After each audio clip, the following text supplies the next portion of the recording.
Hi, welcome to the Forks Drum Closet podcast. I'm James. I'm Marshall. I'm Daniel. And you can find us on Facebook, Instagram, Twitter, Spotify, Reverb, and at forksdrumcloset.com. Again, we hope everyone is being safe out there. This is week umpteen of quarantine, and we appreciate everyone watching with us again today. Absolutely. Welcome, everyone. 3.5 weeks. Is it 3.5 weeks, or it's not a full month just yet? Not quite. We are approaching the 1 month mark, though. Today's a special day. We have the man, The myth, the Batmanager, the legend. Danny Douchette here. Welcome, Dan. We just split Gosh. that. That was really cool. That was nice. That was. Give us a split hair to hair. 3, 4. Dan, welcome to the Forks podcast. Dudes, welcome. Good to see. Welcome you guys. Thank you for starting this off. And episode 1 was a huge success. I think everyone that's checked that out really enjoyed it. I know I did. So thanks for welcoming me on to episode 2 here. It's nice to hear your voice, even though you're so far away. But I feel so close to you. Well, Dan, did you want to let everyone at home know what our shop hours are currently? Well, God, it does keep evolving, like we said a second ago. But we are currently doing a curbside pickup situation where you can order online through email, either my personal email, daniel@forksdrumcloset.com, or the official sales at forksdrumcloset.com. Either one works for those things. You can also call the order in, but we're doing a curbside pickup Monday and Thursday from 11 p.m. I'm sorry, that'd be awesome, wouldn't it? 11 at night. 11 a.m. to 2 p.m. That's Monday through Thursday, which is also our ship dates as well for any of the customers that are doing online orders and things like that too. So, absolutely. Killer. Because we are still shipping all of our online orders. It's true. Whether ordered through Reverb or our website or call in or email. Any of that can work. And you can also, I know that we've had some wonderful friends reach out through Instagram, of course, and Reverb. That's a good way to get in touch with us too, through the website and all that. So there's a lot of ways if anyone has a question or needs something in an official capacity. If anybody actually does need some gear, I know that right now is a big time for everyone to focus on their family and really what's most important like that and being safe. So if you're needing gear, though, those are kind of the hours that we're operating under until further notice, I suppose. We don't really know when this is going to end. It'll end eventually, right? Well, yeah.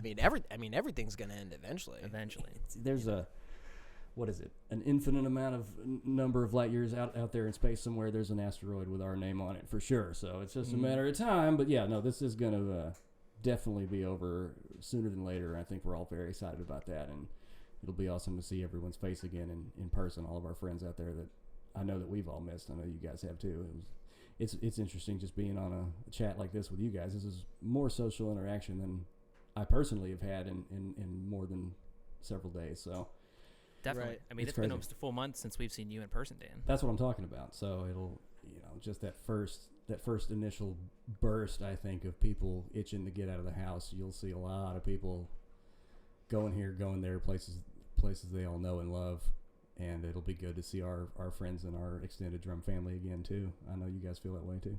Oh yeah, definitely. And we are active on the gram, pretty active. So tag us in your licks, tag us in your videos. Anybody's got something they're doing out there during this quarantine time to pass the time. We'd love to see it. What'd you say? Tag us in the licks, bag us in the licks. Tag us and bag us, baby. Rag us in the ticks. It is interesting, isn't it, to see what this has sort of generated in terms of the live, not the live streaming concerts, but also just people constantly trying to kind of almost improve themselves on a day-to-day basis. Oh, yeah. Showing each other what they're doing, whether or not it's literally across the street to your neighbor from your deck or on your Instagram. You're gonna see a lot of people posting things that maybe you normally wouldn't see, and everybody's in a very cool way trying to be creative. What better time to learn a new skill? Look, or we got a new skill. We got a new skill with a podcast. We didn't have a podcast before this happened. Also doing Rosetta Stone on the side, learning some Spanish. Trying to learn some Mandarin. Dude. Oh, man. You talk about an impossible journey. Learning a language as beautiful as Mandarin. You can't imagine. I can't imagine trying. I can barely speak my own language. Oh, I know dudes that speak English that speak Anglish. English. Dan, I know that as well as a lot of folks out there know that you are the comic book man. I was curious if there's any series or issue that you've been into. You know, there's some great comics out there, of course, and similar to a lot of the wonderful music stores that we have in our town. There's a lot of great comic book stores in this town too. You know, the guys over Great Escape are amazing. The guys at Rick's Comic Shop are awesome. You know, Comic City 2 over in Rivergate is awesome. So it's definitely a cool thing to take up some time when you're looking for something to do. Of course, I'm more of a DC guy. Myself, always have been, I suppose. There's a great series right now, Deceased. It's a limited miniseries about sort of a space virus that comes down and takes out the DC universe completely in an alternate universe, so it doesn't affect what you would consider to be normal comic book canon, so you get to have a lot of fun with characters. Elseworld, as they say. 100%. There's no consequences to, you can do anything you want, make anybody do anything, and, kill any main character you want. There's no long-term consequences. You don't have to worry about readers freaking out, because it's only 6 issues, so there's that stuff, and there's been some great stuff, of course, in the ongoing Detective, and which just crossed a huge milestone with the 1000th issue of Detective Comics a few months ago, so that was pretty wild. It's been around since 1938, I guess. So that's crazy. And the current Batman series is great. We just ended the Scott Snyder and Greg Capullo, who is my favorite artist out there. His run is over on the current Batman series. So anyway, that's some great stuff to check out if anyone's bored sitting around and still reads comics. I hope a lot of people do. Comics are badass. We wouldn't live in this superhero cinema phase without comic books. Oh, yeah. I mean, that's definitely true. I mean, I guess obviously, I'm sure everybody I know you guys and myself and everyone at the store, we've all nerded out about the Marvel Cinematic Universe, and I'm sure that a wide variety of who's ever going to check out what we're putting up here probably likes that, or maybe they don't. I'm sure it's probably a little polarizing, like anything. There's probably cats out there that really bag on the Marvel Universe in the movies anyway, and that's of course, fine. There's always room to trash talk anything. Oh, yeah. You probably talk about your comic book purists. I'm sure a lot of them have some stuff to say. Cats like Walt Flanagan. I'm sure he's like the Smithsonian of comic book knowledge and history. So that guy, I'm sure, has some points that he would want to make on those things. But the comic books that are here posted at the shop at the front counter, those are mostly all yours, right? Well, we did, and we need to get back on it. If I'm being honest with you, everybody used to bring in like 1 or 2 books a piece, and we'd kind of combine them for the weekly theme. Mm-hmm. So I wish we would all, like, if you guys have anything, or I know Phil had some stuff. Shout out to Philip Kelly. Shout out to Philip Kelly. We need to get him on this podcast, man. He'd be killer. Next. Oh, I'm sniping him. Dude, that guy is a great friend and drummer. All right. Got a Fresh. couple of famous drummers. They got some birthdays this month, starting with the legendary Steve Gadd. Does get better. The Hustle. I mean, come on. The Hustle. The Groove. Next one is probably my favorite this month. A lot of drummers this month. A lot of them. Tim Alexander. Man. Eclipse I saw him Ride. play with Primus. It's great. Dude, it was killer. That was a great show. So good. 2 years ago, War Memorial? Yeah, was that's that right. it? That's right. 100% right.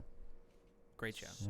It was. They didn't have an opener that night. It was them. They played 3 different sets. Yeah. Mm-hmm. Yeah. Wild. Patrick Carney. Lives right here in Nashville. Oh.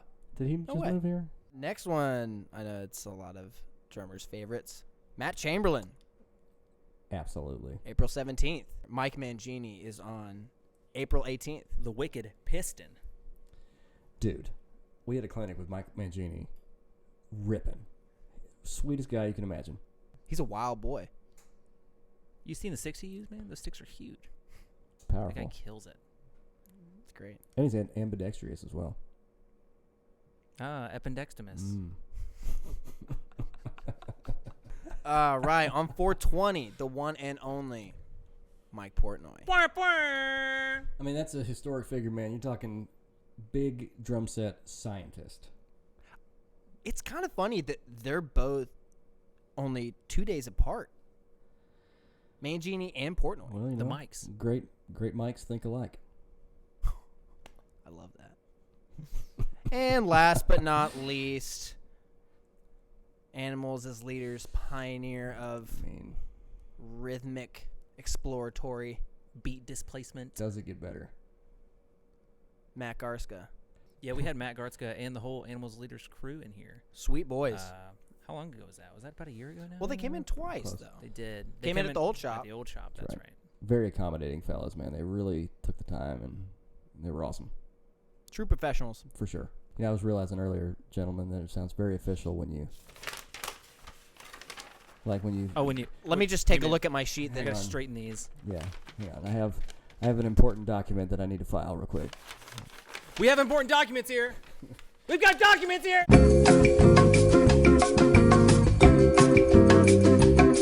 As always, we're here to talk about everything drums and everything not drums. So hit us up at podcast@forksdrumcloset.com. Anything. Alrighty, we're just going to jump in here with some questions, as always. First question comes to us from David here in Nashville via Instagram. Can drums be tuned to notes? Great question. If I know off the top of my head, I know that Daniel has a really good spiel on this one. Well, it's such a curious question that I think maybe you can say yes and maybe you can say no to it, like a lot of things with drums, right? The real thing is drums are kind of atonal, right? They really, they have a pitch, of course, but you're not going to go over to a piano or a strobe tuner like you would use on a guitar or bass or a steel guitar or something and hit your 8-inch tom and have it say C sharp. It's not going to pick it up like that. Can you tune them to pitches? Good Lord, of course you can. If you got 4 toms and you tune them to a nice arpeggio, that's beautiful sounding. But sure, you can get them to complement the music you're playing. I know cats like Danny Carey from Tool, one of the best drummers on earth. Good Lord, he talks about that, trying to tune the drums to sort of match the pitches of the band and things. But when you build a drum and you put 30 coats of lacquer on it and cut a bunch of holes in it and screw a bunch of metal to it, you're doing all kinds of things to the resonation of that piece of wood. So, as long as you've got a well-built drum, I think you can tune it a lot of different ways. So if thinking you tune to notes works for you, great. If you're just trying to make them sound appropriate to the music you're playing with the band you're playing with, great too. I don't think there's a right or wrong. It is subjective. It is. People get way too argumentative about everything, and tuning drums to notes is no different. It's all about creating drums that are going to resonate harmonically with each other, of course, but not in each other's vocal range, I think is what it is. So, because a lot of times you take the chords, like if you write down all 5 notes, if you buy a 5-piece kit and play them on a piano, it's very dissonant. It's not about making a chord between all the drums. It's about making sure the drums speak musically separately from each other. Does that make sense? Definitely. Because you could tune your 16, your 14, your 12 to a relative tonal area, but then you go to tune up your 10 to match, and the 10 may not, complement it the same way. So exactly. you have to tune the kit to itself. Totally. Right, like you said. Totally. And the more drums you have, you can have a completely different sound versus just one up, one down. Look at Terry Bozzio. He's essentially got every drum pitched to every note, so he can play scales on drums. Exactly. Kind of thing. There you go. That buys him, when you've got 20 drums that are all the same size, it buys you some headway to really be able to tune those things. Platoon. Anyway, I think it's fine. If you like the way your drums sound, that's really all it's about, right?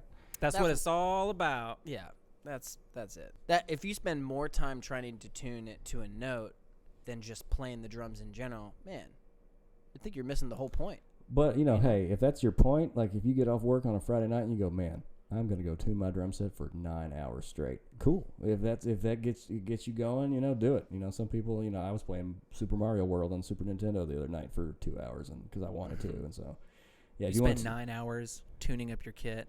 It's you cool. go to a gig, put it in the car, intonation goes all out of whack. It'll make you crazy. I know it. But then you have those miraculous gigs, right, where it's like 1,000 degrees. Your drums are out there in the car all day, and then you take them out of the club, and you say, wait a minute, they sound fantastic. What happened? Little melted heads, never hurt anybody. Yeah. Get to sound really flubby. Yeah, really like it when my wrap melts off of my kit. It's great. All right, moving right along here. We got another question from Morgan Hansen via Instagram.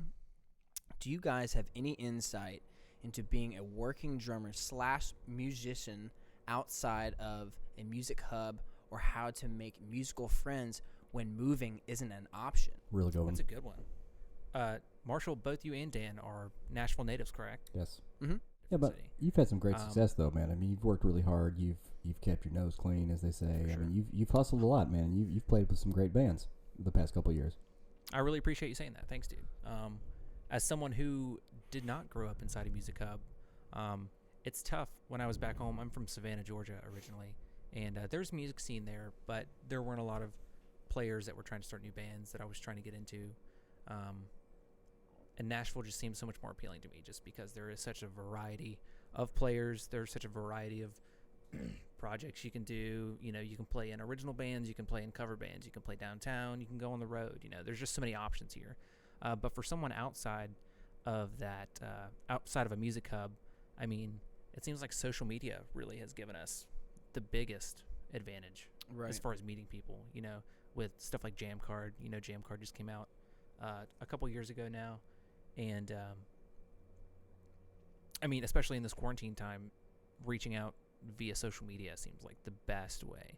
Making sure you got stuff on there, making sure people can see you. Mm-hmm. One of my favorite stories is Dave Grohl growing up, you know, obviously way before Nirvana when he was a kid in Washington, before all those bands. And he played with his legs under his bed and his pillow in his lap and his one of his mom's chairs next to him up as a hi-hat.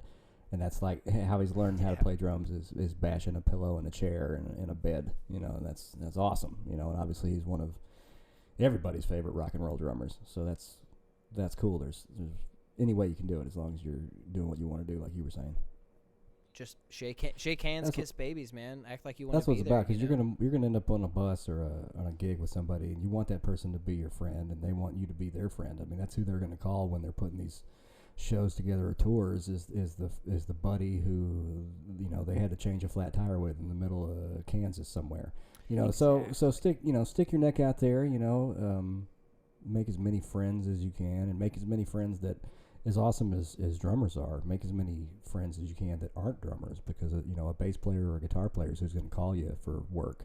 You know, I can't hire you two guys to do a gig with me, because we're all. I mean, we could do like Blue Man Group or something, but that's about all we could do, right? You know, so definitely make as many friends as you can and be as genuine as you can, and people will call you because you'll be a real, you know, a genuine person, a buddy.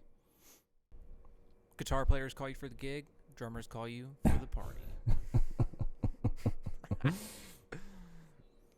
I mean, it's true, though. I mean, like the musicians, as far as like our attitude, we have to be positive about what we do, you know? It's pretty cool that like some dudes just play drums for a living and just, you know, talk about drums, and that's really cool. If you did that with a bad attitude, I don't see you finding many friends, you know? Yeah. You got to really want to be there. So with a positive attitude, you can really maybe, you know, subconsciously guide a rehearsal. You know, if you're saying, keeping a cool head and trying to be punctual and making sure those guitar players don't get out of line. You know how they can be. Hot off the press email from a friend of ours named Chris Nick. Unknown to us where it came from, but that's okay. He's still a buddy of ours. Chris asks, would love to hear an episode about the differences between a drummer and a percussionist. Like from a studio point of view or a live point of view, I can't tell you how many times I've seen great players behind a kit, but give them a shaker or a tambourine and they completely lose all sense of groove. Solid question, Chris. I feel like it all comes down to what you've practiced. Great. What you're comfortable with. I mean, if you practice just playing drums, just playing drum set, and you don't practice anything else, I'd say you're a drummer. But if you practice playing shaker or playing tambourine or playing marimba or any other style of percussion, then you'd be labeled as a percussionist. Being an exclusive percussion player, maybe you have different goals too. Maybe you want to play with the Nashville Symphony or, you know, some orchestra. I don't know. That's kind of a different job to tackle, I guess. I mean, a drum set player is 2 and 4 half the time, you know? That's a real good point. I mean, how you view it is probably so much of it. You know, I mean, you can grow up wanting to be a lead guitar player, or you can grow up wanting to be an accompanist, like a dobro player or a steel guitar player who's in the background and just putting what some people would call window dressing on a song. So, I think you're going to have different points of view from both players, and there's a lot of drummers out there that won't take orders from anybody, and that's okay. But they're going to drive the bus, and that's how it's going to be. And right, how's that gig? Yeah, right. So that person may not be comfortable taking the accessory role, and also too, it's the voicing. I mean, I'll tell you right now, I'm the worst percussionist in this universe or any universe. Drums are fine, but yeah, man, you give me a shake array or something like that, you're going to see me fail real fast. So it's just in James, like you were saying. I mean, I never studied that stuff. I was always trying to be Lars Ulrich or somebody. So I never wanted to be a conguero or anything. I have no touch for the instrument. So you let the people who have the passion for that. There's not many drum set players in John Dude, Williams Orchestra. And when you see a real percussionist, man, a real conguero playing 4 or 5 drums, man, and the way they crack the hoops and they get that sound off of them, it is a language that is so beautiful and so unique. And you can really tell when somebody like me that has no touch at all on the instrument is just playing, a freaking drum set beat on 2 congas, and it's terrible. You know what I mean? I mean, I guess the stereotype, I don't know if you guys agree, but the stereotype is that a percussionist is more of a musician than a drummer is, right? Is that what you would think or people say? It's interesting. It seems like there's kind of a stigma. Like if someone says, man, you're a great drummer, and you come back with, I'm actually a percussionist, that's definitely a way of saying it. But I wouldn't say that one is more musical or has more musicianship than the other, because at the end of the day, like I said before, it comes back to what you practice. Good point. Mm-hmm. You have to know a lot of different instruments that normally a drum set player really terminology, vocabulary, exactly, like there's techniques. Right. You ask some drum set players like, what's a guiro, and they're gonna be like, huh? All depends There's on such a what you rich history to every version of percussion instruments that goes back so much farther than what we know as the acoustic drum set. There's a great video by we all know amazing drummer Steve Smith.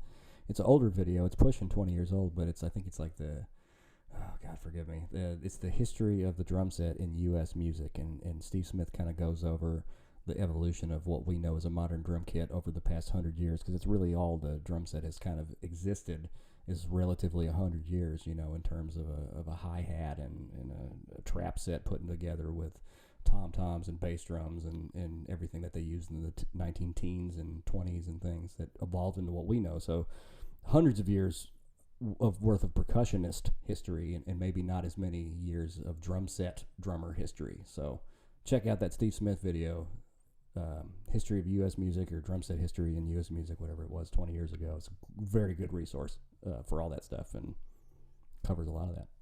Steve Smith, hell of a player. Yeah, absolutely. Smith went on quite the journey of his own.